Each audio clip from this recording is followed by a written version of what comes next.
Welcome to Tripura Info News Update. Opposition leader Jitendra Chaudhary's reaction to the physical harassment of Shanu Malikar by a Nationalist Party leader.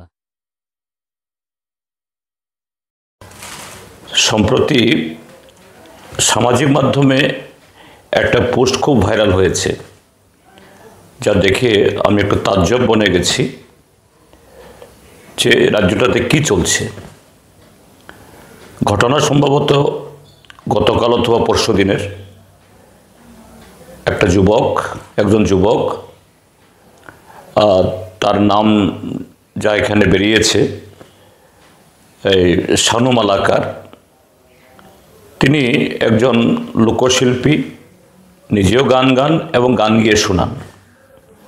তার সাথে শারীরিক কসরত দেখিয়ে মানুষকে খুশি করে আনন্দ দিয়ে তিনি 2-4 পয়সা তিনি জমান এবং সেই পোস্টের মাধ্যমেই এবং যে পোস্টটা ভাইরাল হয়েছে সেখানে যে নানা মানুষের কমেন্ট, সে অর্থ তিনি যা সংগ্রহ করেন নিজের জন্য খরচ করেন না, এটাও গরিব দুঃখী বা দুস্থ তাদেরকে বিলিয়ে দেন, সমাজসেবা করেন।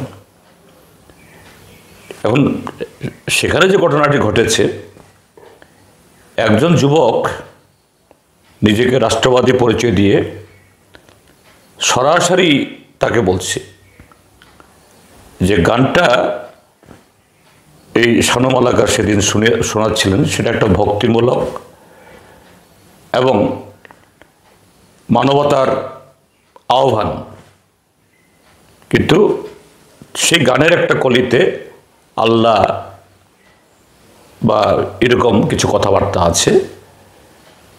কেন আল্লাহর নাম নেবে? কেন আরেকটা ধর্মের আরাধ্য সেরকম ব্যক্তিকে তার জয়গান করবে?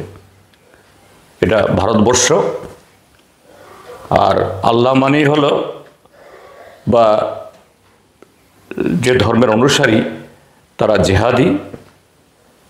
ভারতের মাটিতে এরকম গান গাওয়া যাবে না এবং তাকে প্রায় বর্তমান সময়েতে এই সাম্প্রদায়িক শক্তি যেরকম একটা সম্প্রদায়কে হুমকি দেয়, পাকিস্তানে চলে যাও, ভারতবর্ষে থাকতে পারবে না, এটা নির্দিষ্ট কোনো একটা সম্প্রদায়ের দেশ, অসংখ্য লোকের সামনে এইভাবে তাকে হুমকি দিয়ে যাচ্ছে, প্রায় মারমুখী। সম্ভবত এটা ভিডিও ক্লিপে দেখা যায়নি, কিন্তু কয়েকটা পত্রিকাতে উঠেছে, তার উপর দৈহিক আক্রমণ হয়েছে। কিন্তু এখন অবধি এই আক্রমণকারী ব্যক্তি স্বাধীনতার উপরে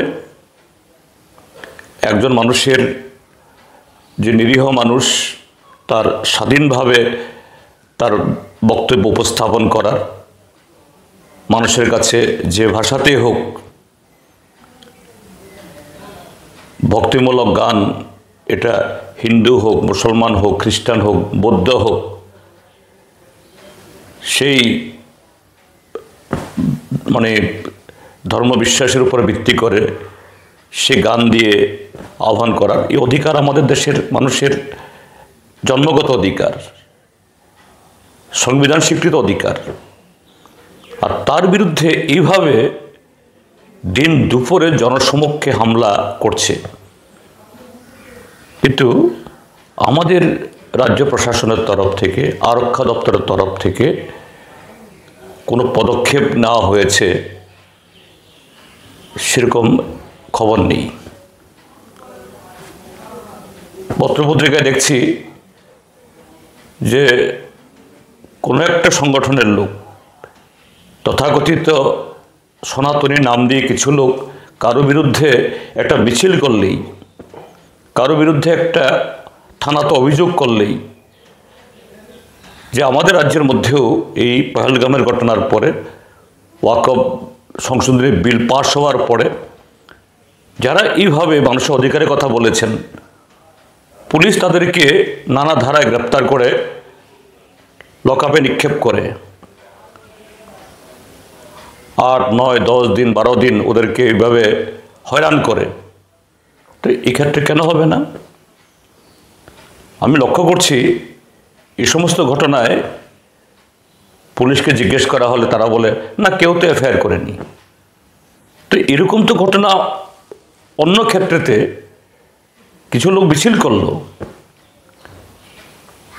এফআইআর না করলেও পুলিশ হন্তদন্ত হয়ে তাদের বিরুদ্ধে নানা ধরনের যে ধারা যুক্ত করে দেয়, যা এই সমস্ত লোকদের বয়ানে যারা সাংবিধানিক অধিকার হিসেবে কথা বলেন সেই ধারা যুক্ত করা যায় না, কিন্তু এভাবে হয়রানি করছে, এই ক্ষেত্রে হবে না কেন? আর ত্রিপুরার যে কী করে সাধারণ মানুষ এফআইআর করবে? এফআইআর করতে গেলেই তো এই লোকগুলো আবার বাড়িঘর হামলা করবে। গতকাল এরকম একটা ঘটনা ঘটেছে কমলপুরে।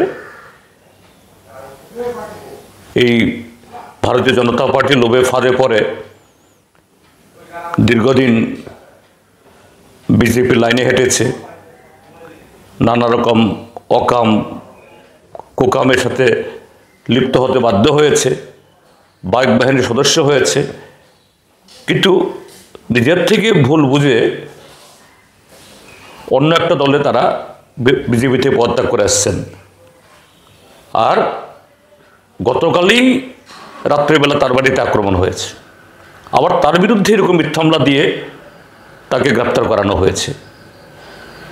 তো ত্রিপুরাজ্যের মধ্যে নিরীহ মানুষ এইভাবে থানায় বিচার চাইবার সে পরিবেশ আছে?